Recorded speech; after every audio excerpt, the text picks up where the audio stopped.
And the case I'm going to present today is about my own case. So what I actually did, I tried to apply the triological approach for my course at the university.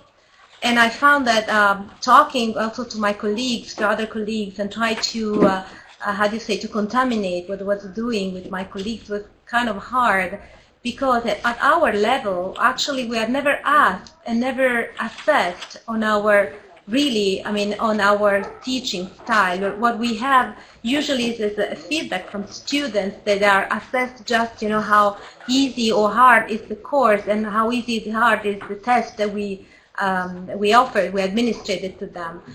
We are not actually required to change our teaching style or to do what we preach. So actually, this is what I did, and I was really lucky because the course where I applied was at the master level, so I had it was not crowded, so I had about 30 students, and most of them interested in technology because the course was about educational learning, about e-learning. So how do I go? Small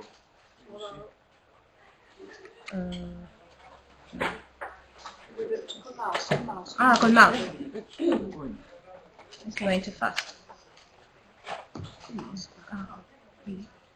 Okay, got it. Perché non ti è venuto questo? Flexible digital tools. Okay, flexible. Okay, yeah.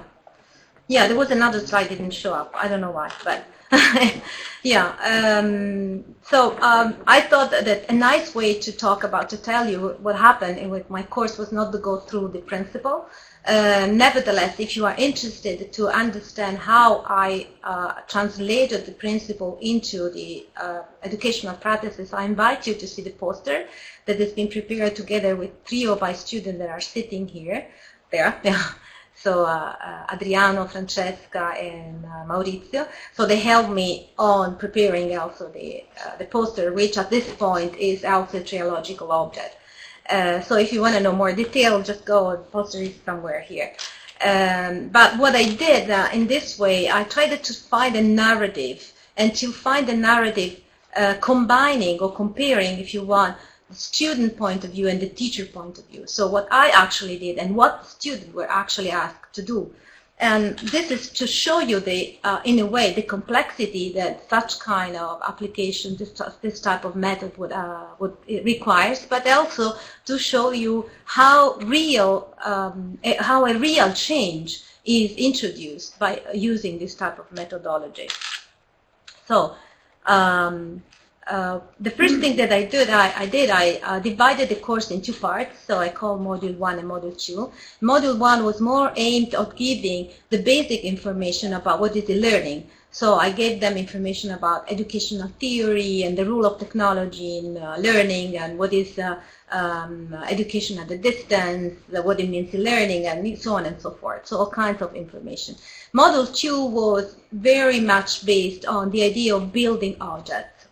So now let's go more into detail of what happened in the 2 models. So Module 1, as a teacher, what I did.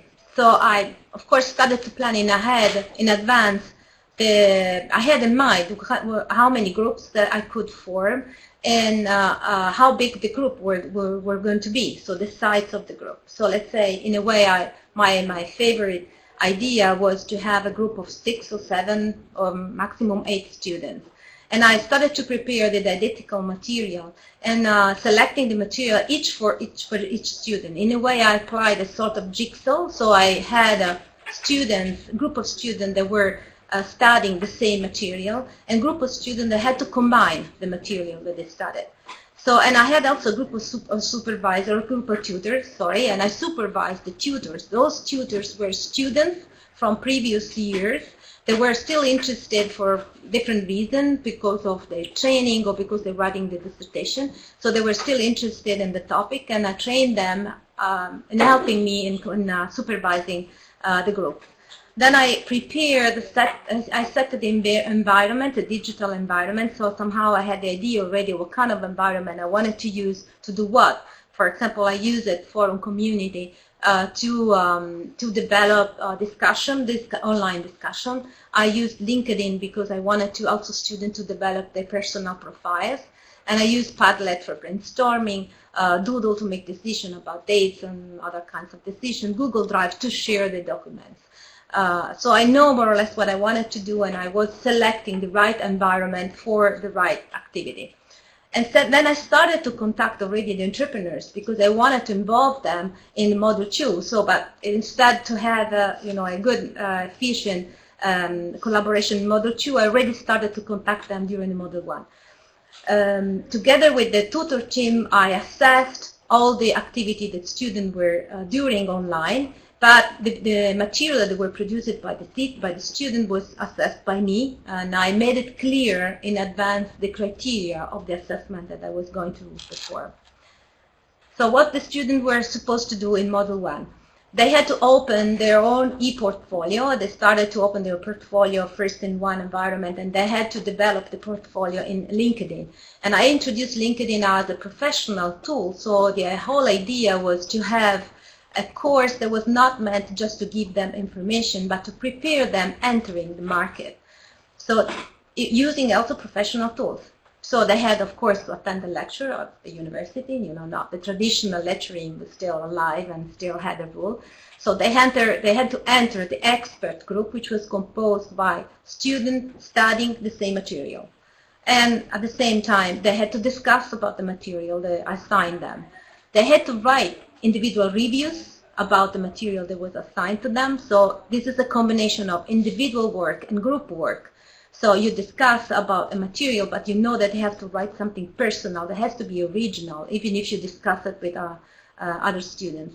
They had to cover certain rules that were proposed by the teacher, by me, and these rules were were based on the literature. There is big literature, lots of literature about rules, and starting from the study of Clotilde Pontecorvo until role-taking, more modern study of group playing role-taking online. So I designed rules, for example, as responsible for a certain type of product, or rules, for example, as researcher, or responsible of taking notes during the lecture, and so on and so forth. So then at one point they had to, after they write the review, they had to enter something called the jigsaw group. We hear the reference to the jigsaw method. It's very obvious, very clear. And so they had to combine the different information they gathered by the individual work in order to build a collaborative map about all the information, all the concepts that had been discussed during the first module, during that module. So they had, and then they had to compare the different maps in order to make also some cross-collaboration between the groups. And at the end of the module, they had to update their e-portfolio, signing in the competencies and the knowledge that they think they acquired during the module. So what happened in Module 2? I keep the contact with the entrepreneurs, and this was to me a very new experience. This is something actually I never did before. And I found that the most interesting things that I found in this experience is that entrepreneurs were really excited about this idea. I asked them to help me in also designing the content for the Module 1, because I want them, the student, to be prepared to work with them. So tell me what you think the student should know to work with you.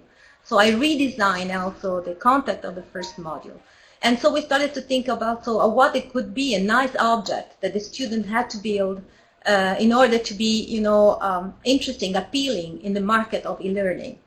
So we defined the object, we defined the plan, how to build the object. We defined also the indicators through which the object was going to be assessed. And again, the tutors, where I supervised the tutors, and together we assessed the online activity, and I assessed the object together with the entrepreneurs. And then the student at the end had to write a final report, which is assessed by me. Yeah, I'm almost there. So what the student had to do, they of course had to attend to the presentation. I invite the entrepreneurs to come to the university, so they attend to lecture.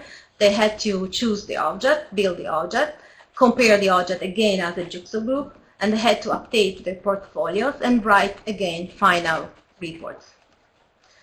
So at the end, we had actually 8 objects built because sometimes a company wanted to split the group that was assigned to the company. So they built 2 objects for the same company.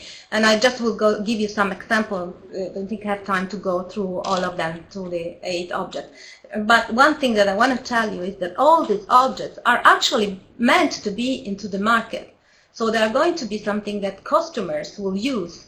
And this makes the student very excited about, being involved in such activity. And also they capitalize what they learn in module 1. That becomes something that they can really use to build something that is going to be really useful for the company or for the company, company users. So for example, they built an ebook. This was a very interesting experience because I invited somebody working at the city hall that was responsible for social media and social communication. So they decided to build an ebook about what it means to be a social media manager. And so they review all the city halls that already have such a function, and they give recommendation how to have a successful communication between public administration and citizenship. Another interesting object is like a 3-dimensional game about the Italian Constitution, and this is meant for kids, for students 10 to 13 years old, middle-age school. Or another game about driving license, which is very needed in Italy, I guess, as you might already notice it if you come from another country. And together with a company that is placed in Arezzo, so we had also Skype communication with some of these companies. Some of them were located in Bari, some of them were at a distance. 2 MOOCs, one about critical thinking, another about how to assess online courses. So in all of them, they could use the information that they learned in Module 1, and they capitalize, let's say, more theoretical learning, and also the method that's been used in Module 1. So the jigsaw and the collaborative activity where they could reproduce it in Module 2, but in a context that was aimed to a real situation for the real market. I'm done. Thank you.